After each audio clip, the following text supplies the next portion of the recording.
না না, আমার কথা শুনুন। ঘটনা হয়েছে 3 বছর ধরে, এই ঝামেলা চলতেছে 2 বছর ধরে, ঠিক আছে?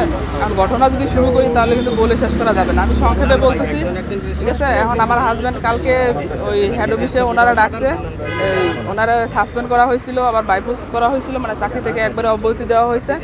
উনি পরে অফিসারটা ফোন দিয়েছে, ফোন দেওয়ার পরে বলছে যে তুমি আসো, আমরা সব কিছু উইথড্র করে নিব, ঠিক আছে? উনি পরে বলছে যে স্যার আমি চাকরি করব না, আমার যে অত্যাচার করা হয়েছে আমি চাকরি করব না। ডিজির এই দুর্নীতির কথা বলার কারণে আমার আজকে এই অবস্থা, আমি এই চাকরি করব না। পরে ওনারা রিকোয়েস্ট করাতে আমার হাজব্যান্ড গেছে, যাওয়ার পরে এই মাগরিবের নামাজের পরে ও বাসার দিকে রওনা হয়েছে, ঠিক আছে? রওনা হওয়ার পরে থেকে ওর নাম্বার আমি ওরে খুঁজে পাচ্ছি না, ঠিক আছে? এখন ওর 11টার দিকে রাত্রে আমারে ফোন দিয়েছে ওর নাম্বার থেকে।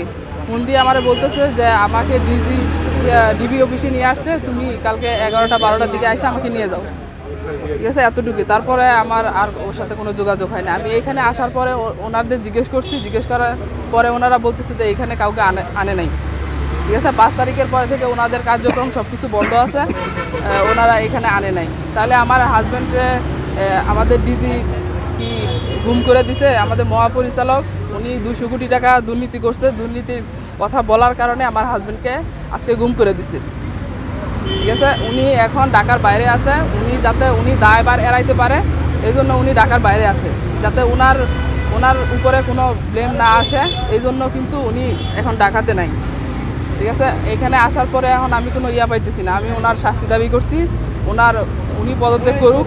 উনি 2 বছরের জন্য আসছে, উনি 3 বছর অলরেডি হয়ে যাচ্ছে, উনি এখনও যাচ্ছে না আর কি।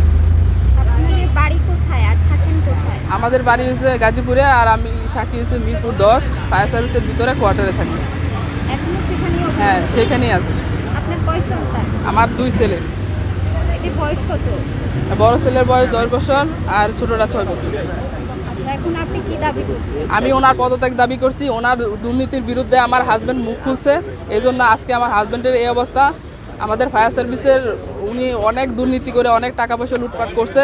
ওনার ভাই আছে একজন, উনিও লুটপাট করছে, 2 জন আছে, এসে এগুলো আমার হাজব্যান্ড বলার কারণে আজকে আমার হাজব্যান্ডের গুম করে ফেলাইছে। আমি এখানে আসে ওনার কোনো সন্ধান আমি পাইতেছি না।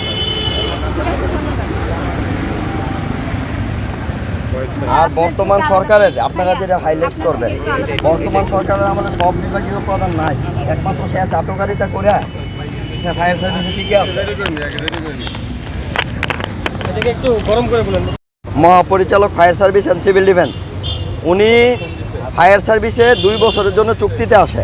2 বছর শেষ হইল আওয়ামী লীগ সরকারের সময়। আওয়ামী লীগ শেখ হাসিনা, তারপর হচ্ছে আপনার মুখ্য সচিব, সেনাপ্রধান, ওদের পা চাটে উনি তাদেরকে খুশি রাজি করে উনি মেয়াদ না বাড়িয়ে উনি ফায়ার সার্ভিসে অবস্থান করছে। দুঃখের বিষয়, বর্তমানে বাংলাদেশে সব বিভাগীয় প্রধানের চলে গেছে, নাই।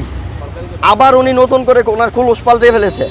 খুলুস পাল্টে উনি বলতেছে উনি বিএনপি, জামাত, এবং উনি হচ্ছে ছাত্র আন্দোলনের সময় আমাদেরকে নির্দেশ দিয়েছে কোনো স্টেশনে কোনো ছাত্র ঢুকতে পারবে না, এবং কোনো ছাত্র দেখলে তোমরা তাদেরকে প্রতিহত করবা। যখন ছাত্র আন্দোলন জয়ী হলো তখন উনি ছাত্র আন্দোলনের পক্ষে চলে গিয়ে এখন ছাত্রদেরকে নিয়ে লাল গালিচার সংবাদনা, ছাত্রদের সাথে মিটিং করা, ছাত্রদেরকে তোষামত করা, এবং বর্তমান যে নতুন প্রশাসন আসছে তাদেরকে তেল মারা, সব কিছু ওনার বিদ্যমান। উনি চাচ্ছে ওনার সময়টা আরও বৃদ্ধি করে উনি ফায়ার সার্ভিস থাকার জন্য। আমার দাবি হচ্ছে বাংলাদেশে কোনো বিভাগের প্রধান এখন পর্যন্ত বলব্য নাই। উনি কেন এখন পর্যন্ত বলব্য? আমরা ওনার পদত্যাগ চাই, এবং হান্নানের গুমের কারণে 16,000 ফাইটারের আপনার অত্যাচারের কারণে তারা নির্যাতিত, তাদের কারণে তার আজীবন কারাদণ্ড দাবি করছি। ধন্যবাদ সবাইকে। আমার পরিচয়, আমি রেজাই রাব্বি, আমি ওয়ারাউদ্দিন ইন্সপেক্টর, আমার পিএন নাম্বার 8234। ধন্যবাদ।